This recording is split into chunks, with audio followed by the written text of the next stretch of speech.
The house was silent, except for the low hum of the refrigerator and the occasional creak of the old wooden floorboards. But silence had never meant peace for me. It had become the space where fear festered, where every shadow on the wall reminded me of him.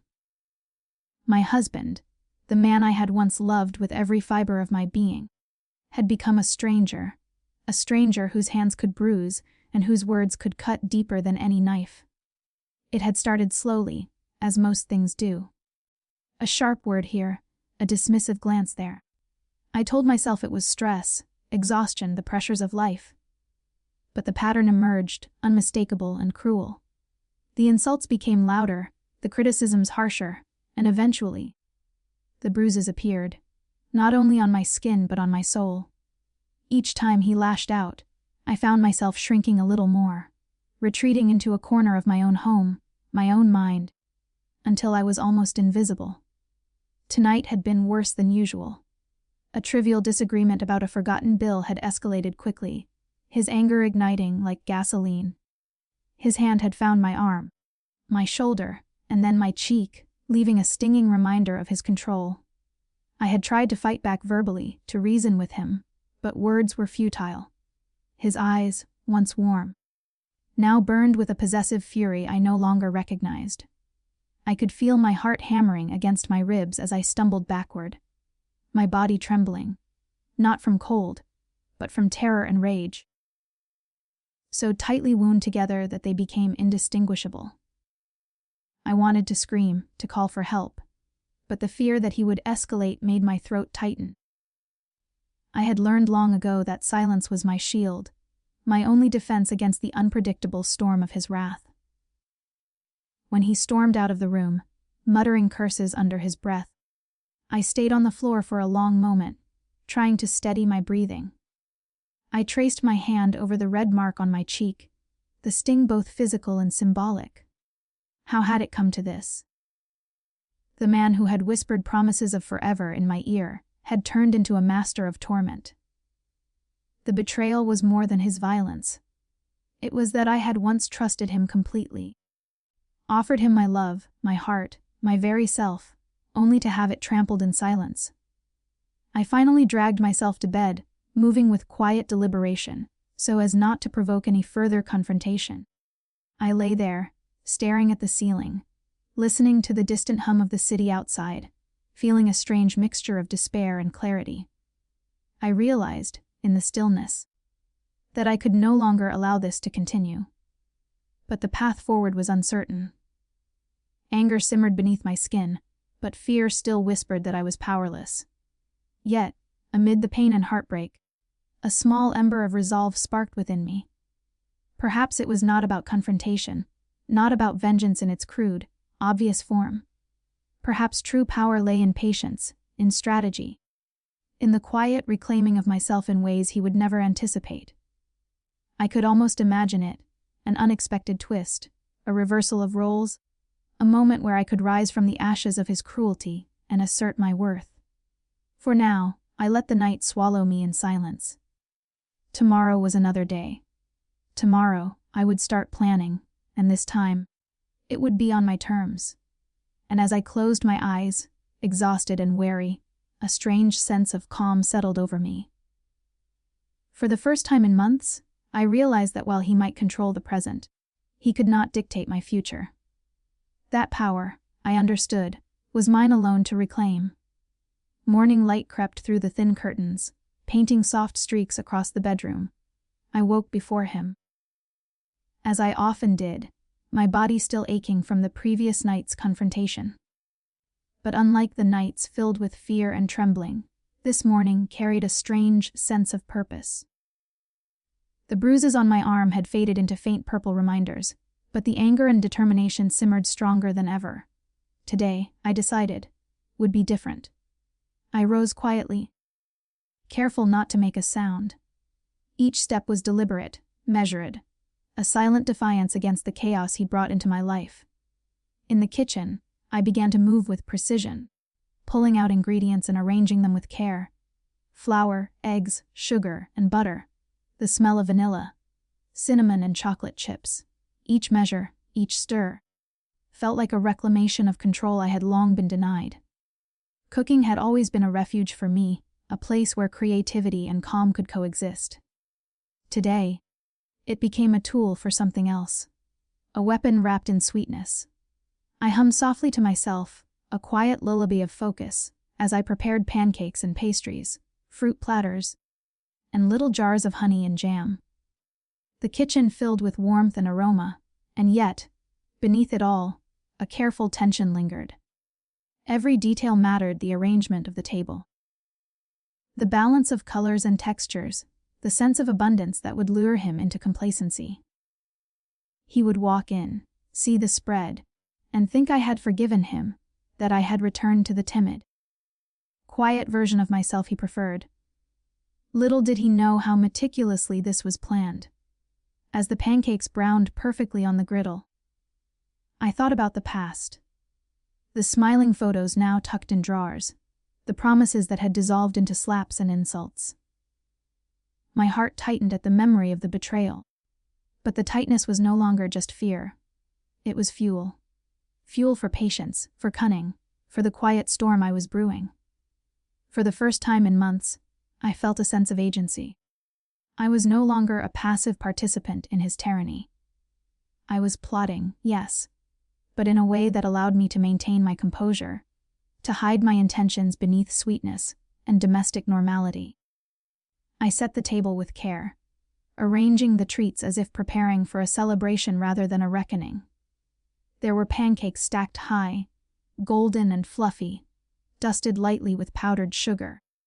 Bowls of berries glistened in their natural sheen, and the air smelled of warm bread and honey. Tea simmered gently, filling the room with its aromatic steam. It all seemed innocent, inviting, a false pretense of peace. But every detail had purpose. Then came the most important touch: a small, quiet addition to the scene that would ensure the surprise would land perfectly. I sent discreet messages the night before, invitations extended without fanfare to the people who mattered most. People whose presence would bring the reality of my resolve crashing down on him. Family he had ignored, friends he had disrespected, witnesses to the life he had attempted to control through fear. They would be the quiet heralds of justice, sitting calmly at the table while he assumed he was walking into forgiveness. As I finished arranging the last plate of pastries, I paused and took a deep breath. I felt a strange mixture of nervousness and exhilaration. This was no longer about me cowering in fear. It was about reclaiming my dignity, turning the tables in the most unexpected way. Every detail mattered, every gesture carefully calculated, because real power often hides behind a smile, behind domestic normalcy. And so, as the morning sun climbed higher and the house remained still, I stepped back and looked at my work. The breakfast table glistened, warm and inviting. Soon, he would wake, expecting the same timid, forgiving wife he had always known. And soon, he would see that nothing about today was ordinary. The calm before the storm was tangible, almost electric. I smiled softly to myself, savoring the moment of quiet anticipation. For the first time in what felt like forever, I was in control. The sound of his alarm shattered the morning calm, a harsh intrusion into the quiet world I had created. I waited, hidden just beyond the doorway, listening as he muttered and cursed under his breath, fumbling to silence the ringing.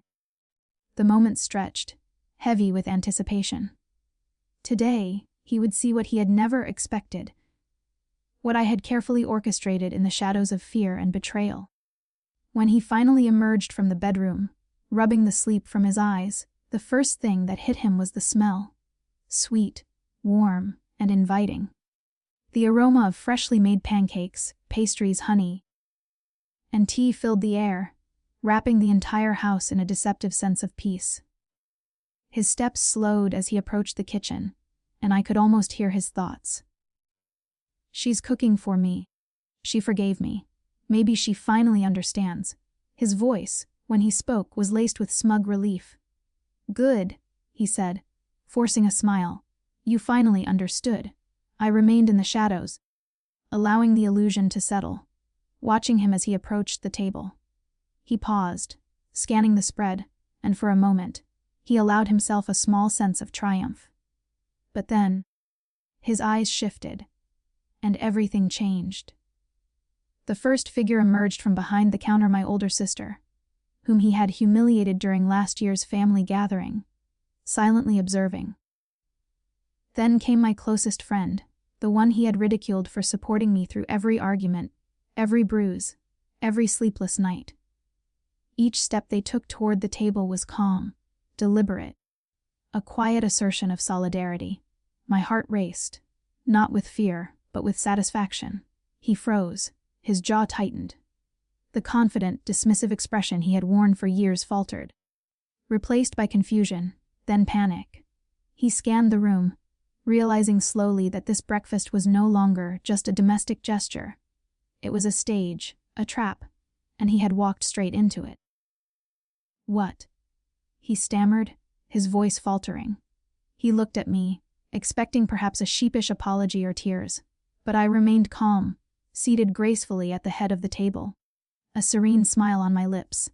There was no tremor in my voice when I finally spoke, no hesitation in my gaze.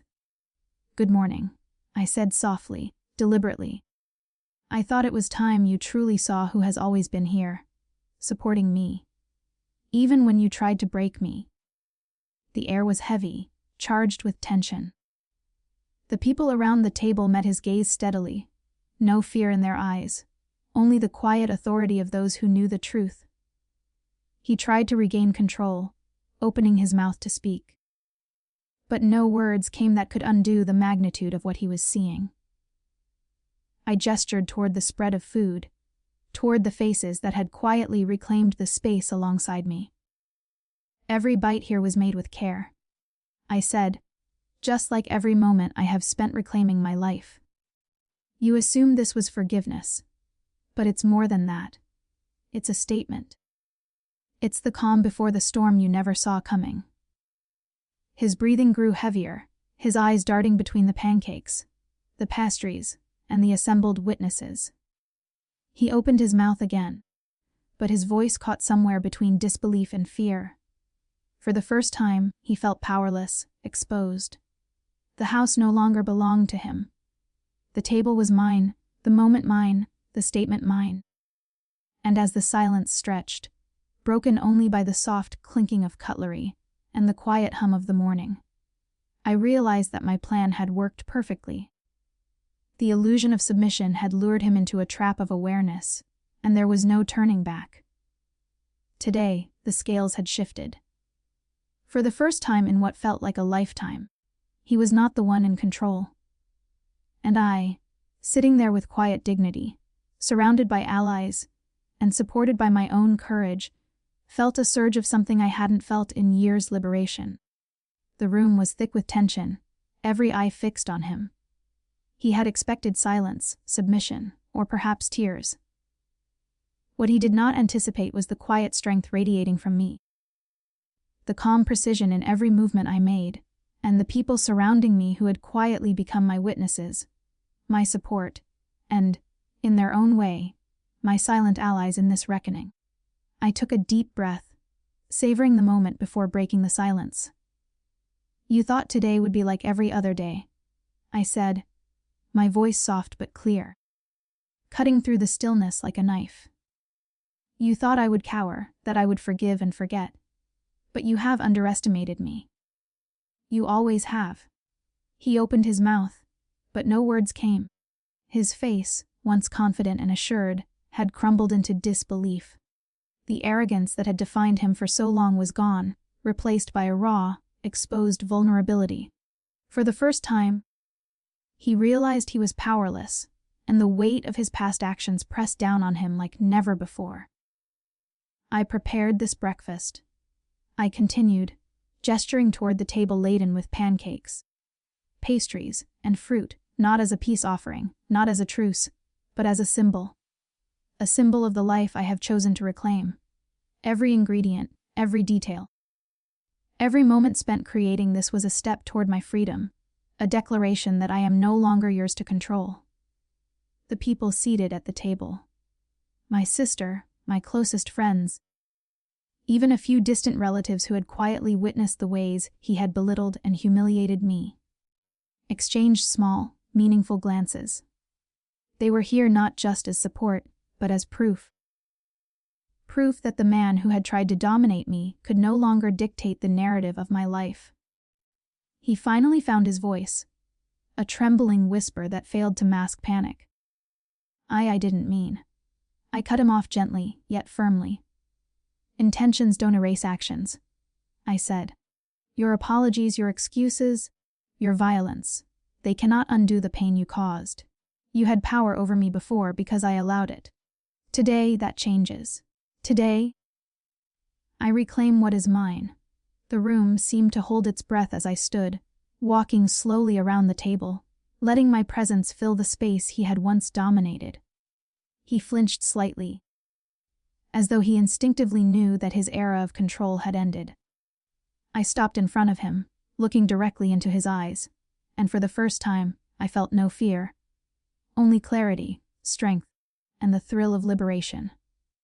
You wanted to see me broken, I said softly, but here I am unbroken. You wanted silence, I continued, but today, my voice carries the weight of every injustice you ever inflicted. And you, well, you are finally seeing what it means to lose control. He sank into a chair, his pride shattered, his attempts to rationalize or dominate now meaningless. Around us, laughter and quiet chatter replaced the tension as my allies began to enjoy the breakfast I had prepared, their presence both comforting and vindicating. I watched him, realizing that he had been stripped of his power, left to face the consequences of his cruelty in the most personal, undeniable way. And then, without a backward glance, I walked to the window, opening it to let in the crisp morning air. The sunlight spilled into the room, illuminating not only the breakfast spread, but the life I had rebuilt, piece by piece. I felt the weight lift from my shoulders, the fear that had once defined my every moment replaced with something far more potent: freedom. For the first time in years, I smiled, not a timid, forced smile, but one born of triumph, of self-ownership, of liberation. Today, I had reclaimed my voice, my life, and my dignity. The man who had tried to break me was no longer relevant. I was no longer a victim. I was whole. I was strong, and I was finally free. And as the laughter and conversation continued around me, I realized that this calm, confident reclaiming of myself was sweeter than any revenge could ever be.